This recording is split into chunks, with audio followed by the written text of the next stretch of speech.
Bonjour, nous nous retrouvons aujourd'hui pour la suite de la lecture de Arsène Lupin, gentleman cambrioleur. Nous entamons le chapitre 2, Arsène Lupin en prison. Alors, si vous êtes bien installés, c'est parti.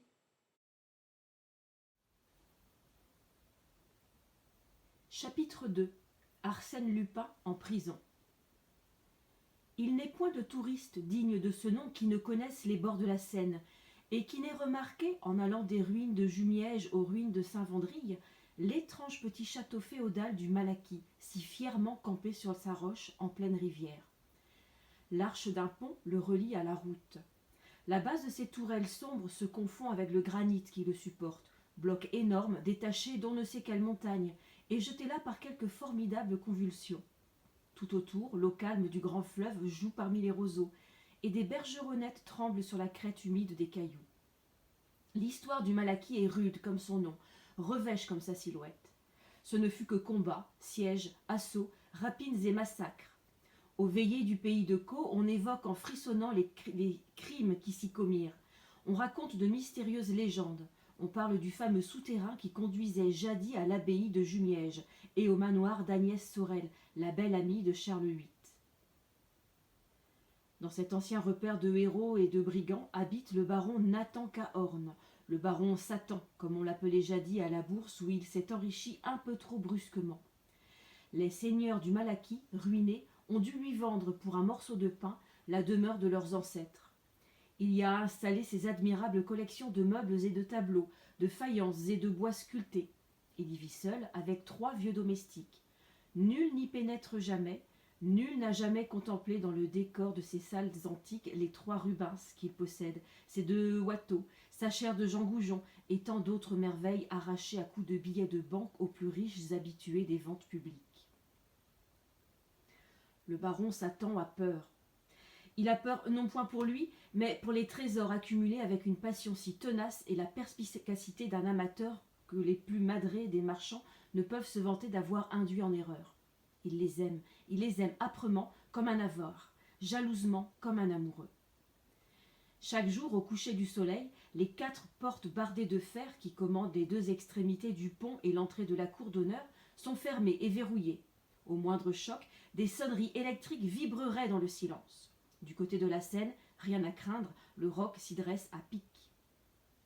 Or, un vendredi de septembre, le facteur se présenta comme d'ordinaire à la tête de pont, et, selon la règle quotidienne, ce fut le baron qui entrebâilla le lourd battant. Il examina l'homme aussi minutieusement que s'il ne connaissait pas déjà, depuis des années, cette bonne face réjouie et ses yeux narquois de paysan. Et l'homme lui dit en riant : « C'est toujours moi, monsieur le baron. Je ne suis pas un autre qui aurait pris ma blouse et ma casquette. » « Sait-on jamais » murmura Cahorn. Le facteur lui remit une pile de journaux. Puis il ajouta : « Et maintenant, monsieur le baron, il y a du nouveau. » « Du nouveau ? Une lettre, et recommandée encore. » Isolé, sans amis ni personne qui s'intéressât à lui, jamais le baron ne recevait de lettres, et tout de suite cela lui parut un événement de mauvais augure dont il aurait lieu de s'inquiéter. Quel était ce mystérieux correspondant qui venait le relancer dans sa retraite ? « Il faut signer, monsieur le baron. » Il signa en maugréant, puis il prit la lettre, attendit que le facteur eût disparu au tournant de la route, et après avoir fait quelques pas de long en large, il s'appuya contre le parapet du pont et déchira l'enveloppe. Elle portait une feuille de papier quadrillé avec cet en-tête manuscrit : « Prison de la Santé, Paris. » Il regarda la signature : « Arsène Lupin. » Stupéfait, il lut : « Monsieur le baron, il y a, dans la galerie qui réunit vos 2 salons, un tableau de Philippe de Champaigne d'excellente facture et qui me plaît infiniment. Vos Rubens sont aussi de mon goût, ainsi que votre plus petit Watteau, dans le salon de droite. Je note la crédence de Louis XIII, les tapisseries de Beauvais, le guériton Empire signé Jacob et le bahut Renaissance. Dans celui de gauche, toute la vitrine des bijoux et des miniatures. Pour cette fois, je me contenterai de ces objets qui seront, je crois, d'un écoulement facile. Je vous prie donc de les faire emballer convenablement et de les expédier à mon nom, port payé, en gare des Batignolles, avant 8 jours, faute de quoi, je ferai procéder moi-même à leur déménagement dans la nuit du mercredi 27 au jeudi 28 septembre. Et comme de juste, je ne me contenterai pas des objets sus indiqués. Veuillez excuser le petit dérangement que je vous cause et accepter l'expression de mes sentiments de respectueuse considération. Arsène Lupin. PS. Surtout, ne pas m'envoyer le plus grand des watteaux. Quoique vous l'ayez payé 30 000 francs à l'hôtel des ventes, ce n'est qu'une copie, l'original ayant été brûlé sous le directoire par Barras un soir d'orgie. Consultez les mémoires inédits de Garat. Je n'y tiens pas non plus à la châtelaine de Louis XIV, dont l'authenticité me semble douteuse. Cette lettre bouleversa le baron Cahorn. Signée de tout autre, elle l'eût déjà considérablement alarmé, mais signée d'Arsène Lupin. Lecteur assidu des journaux, au courant de tout ce qui se passait dans le monde en fait de vols et de crimes, il n'ignorait rien des exploits de l'infernal cambrioleur. Certes, il savait que Lupin, arrêté en Amérique par son ennemi Ganimard, était bel et bien incarcéré, que l'on introduisait son procès, avec quelle peine, mais il savait aussi que l'on pouvait s'attendre à tout de sa part. D'ailleurs, cette connaissance exacte du château, de la disposition des tableaux et des meubles, était un indice des plus redoutables. Qui l'avait renseigné sur des choses que nul n'avait vues? Le baron leva les yeux et contempla la silhouette farouche du Malaquis, son piédestal abrupte, l'eau profonde qui l'entoure, et haussa les épaules. Non, décidément, il n'y avait point de danger. Personne au monde ne pouvait pénétrer jusqu'au sanctuaire inviolable de ses collections. Personne, soit, mais Arsène Lupin. Pour Arsène Lupin, est-ce qu'il existe des portes, des ponts-levis, des murailles? À quoi servent les obstacles les mieux imaginés, les précautions les plus habiles, si Arsène Lupin a décidé d'atteindre le but? Le soir même, il écrivit au procureur de la République de Rouen. Il envoyait la lettre de menace et réclamait aide et protection. La réponse ne tarda point. Le nommé Arsène Lupin étant actuellement détenu à la santé, surveillé de près, et dans l'impossibilité d'écrire, la lettre ne pouvait être que l'œuvre d'un mystificateur. Tout le démontrait, la logique et le bon sens comme la réalité des faits. Toutefois, par accès de prudence, on avait commis un expert à l'examen de l'écriture, et l'expert déclarait que malgré certaines analogies, cette écriture n'était pas celle du détenu. Malgré certaines analogies, le baron ne retint que ces trois mots effarants où il voyait l'aveu d'un doute qui, à lui seul, aurait dû suffire pour que la justice intervînt. Ses craintes s'exaspérèrent. Il ne cessait de relire la lettre. « Je ferai procéder moi-même au déménagement. » Et cette date précise, la nuit du mercredi 27 au jeudi 28 septembre. Soupçonneux et taciturne, il n'avait pas osé se confier à ses domestiques, dont le dévouement ne lui paraissait pas à l'abri de toute épreuve. Cependant, pour la première fois depuis des années, il éprouvait le besoin de parler, de prendre conseil. Abandonné par la justice de son pays, il n'espérait plus se défendre avec ses propres ressources, et il fut sur le point d'aller jusqu'à Paris et d'implorer l'assistance de quelque ancien policier. 2 jours s'écoulèrent. Le troisième, en lisant ses journaux, il tressaillit de joie. Le Réveil de Caudebec publiait cet entrefilet. Nous avons le plaisir de posséder dans nos murs, depuis bientôt 3 semaines, l'inspecteur principal Ganimard, un des vétérans du service de la sûreté.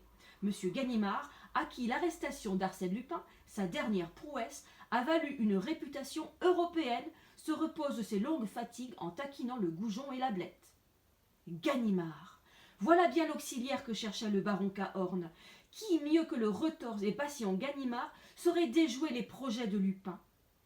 Le baron n'hésita pas. 6 kilomètres séparaient le château de la petite ville de Caudebec. Il est franchi d'un pas allègre, en homme que surexcite l'espoir du salut. Après plusieurs tentatives infructueuses pour connaître l'adresse de l'inspecteur principal, il se dirigea vers les bureaux du Réveil, situés au milieu du quai. Il y trouva le rédacteur de l'entrefilet qui, s'approchant de la fenêtre, s'écria « Ganimard, mais vous êtes sûr de le rencontrer le long du quai, la ligne à la main ?» C'est là que nous avons lié connaissance et que j'ai lu par hasard son nom gravé sur sa canne à pêche. Tenez, le petit vieux que l'on aperçoit là-bas, sous les arbres de la promenade. En redingote et en château de paille, justement. Ah, un drôle de type pour causer et plutôt bourru. 5 minutes après, le baron abordait le célèbre Ganimard, se présentait et tâchait d'entrer en conversation. N'y parvenant point, il aborda franchement la question et exposa son cas. L'autre écouta, immobile, sans perdre de vue le poisson qu'il guettait. Puis il tourna la tête vers lui, le toisa des pieds à la tête d'un air de profonde pitié, et prononça: « Monsieur, ce n'est guère l'habitude de prévenir les gens que l'on veut dépouiller. Arsène Lupin en particulier ne commet pas de pareilles bourdes. Cependant, monsieur, si j'avais le moindre doute, croyez bien que le plaisir de fourrer encore dedans ce cher Lupin l'emporterait sur toute autre considération. Par malheur, ce jeune homme est sous les verrous. S'il s'échappe, on ne s'échappe pas de la sûreté, mais lui, pas plus qu'un autre. Cependant, eh bien, s'il s'échappe, tant mieux, je le repincerai. En attendant, dormez sur vos 2 oreilles, et n'effarouchez pas davantage cette ablette. » La conversation était finie. Le baron retourna chez lui, un peu rassuré par l'insouciance de Ganimard. Il vérifia les serrures, espionna les domestiques, et 48 heures se passèrent pendant lesquelles il arriva presque à se persuader que, somme toute, ses craintes étaient chimériques. Non, décidément, comme l'avait dit Ganimard, on ne prévient pas les gens que l'on veut dépouiller. La date approchait. Le matin du mardi, veille du 27, rien de particulier. Mais à 3 heures, un gamin sonna. Il apportait une dépêche. « Aucun colis en garde Batignolles. Préparez tout pour demain soir. Arsène. » De nouveau, ce fut l'affolement, à tel point qu'il se demanda s'il ne céderait pas aux exigences d'Arsène Lupin. Il courut à Caudebec. Ganimard pêchait à la même place, assis sur un pliant. Sans un mot, il lui tendit le télégramme. « Et après ?» fit l'inspecteur. « Après ? Mais c'est pour demain. Quoi ? Le cambriolage, le pillage de mes collections ?» Ganimard déposa sa ligne, se tourna vers lui, et, les 2 bras croisés sur sa poitrine, s'écria d'un ton d'impatience. « Ah ça, mais est-ce que vous imaginez que je vais m'occuper d'une histoire aussi stupide ? Quelle indemnité demandez-vous pour passer au château la nuit du 27 au 28 septembre ? Pas un sou, fichez-moi la paix. Fixez votre prix, je suis riche, extrêmement riche. » La brutalité de l'offre déconcerta Ganimard, qui reprit plus calme. « Je suis ici en congé, et n'ai pas le droit de me mêler. Personne ne le saura. Je m'engage, quoi qu'il arrive, à garder le silence. » « Oh, il n'arrivera rien. » « Eh bien, voyons, 3000 francs. Est-ce assez ?» L'inspecteur humecta une prise de tabac, réfléchit et laissa tomber. « Soit. Seulement, je dois vous déclarer loyalement que c'est de l'argent jeté par les fenêtres. Ça m'est égal. En ce cas, et puis après tout, est-ce qu'on sait avec ce diable de Lupin ? Il doit avoir à ses ordres toute une bande. Êtes-vous sûr de vos domestiques ? Ma foi, alors ne comptons pas sur eux. Je vais prévenir par dépêche 2 gaillards de mes amis qui nous donneront plus de sécurité. Et maintenant, filez qu'on ne nous voit pas ensemble. À demain, vers les 9 heures.